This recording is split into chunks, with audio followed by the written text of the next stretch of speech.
Counsellor Trish, how are you doing? I'm fine, thank you.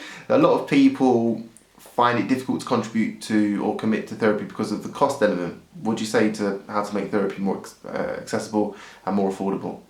A lot of people think that you have to come every week, and some counsellors will say you have to come every week. But in the modern world that we live in, with the cost of living, with the way a lot of us live anyway, you could easily say, okay, I'll commit to coming fortnightly. And if you say, I haven't got the money for that, yes, there will be some people that don't have the money to commit anything at all. They're at budget, they can't cut anything.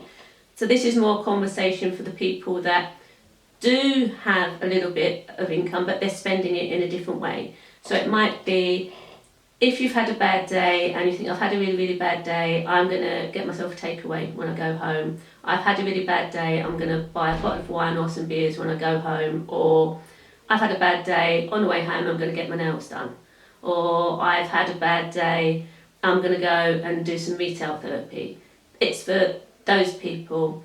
When you're responding to not having a good day or not feeling good with a short-term gain, you get a quick fix that you've spent money on. You know, you've gone to Costa and got your coffee, or you've gone to Pret, you've gone to wherever, you've bought whatever, you've had that short fix, but then the rest of the week, what happens?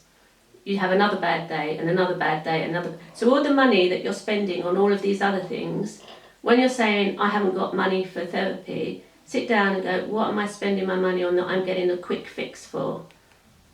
And maybe some of the money that you're spending on that, you could put away and say, okay, I could actually have 2 therapy sessions a month out of that.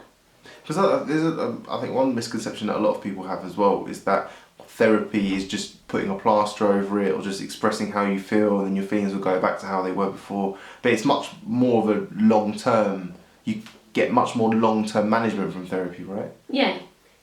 But I think also we live in a society where we want a quick fix. And we want everything done now.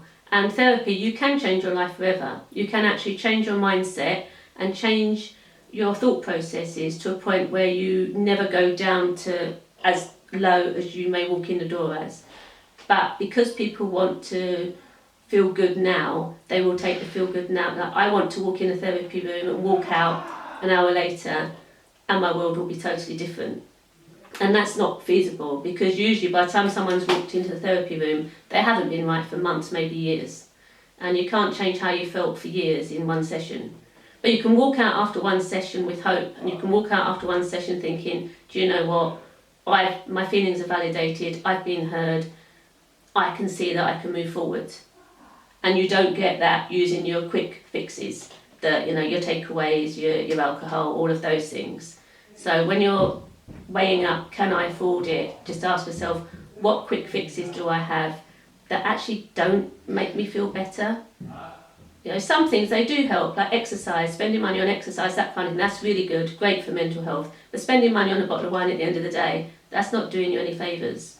I came across the term yesterday about paying it forward. So like in terms of, if you want to feel good, make sure that you're doing something to feel good, not taking something or someone doing something to you. This idea that we're very quick to hack into our feel-good centres in our brains with anything from caffeine, sugar, alcohol, drugs, but we're very poor at actually paying it forward, going to therapy, exercise, eating nutritious food, for example. Yeah, and I think we want to heal ourselves by things from the outside, whereas all healing comes from inside, whatever it is, it all comes from inside. It's like if we exercise and it's coming from inside us.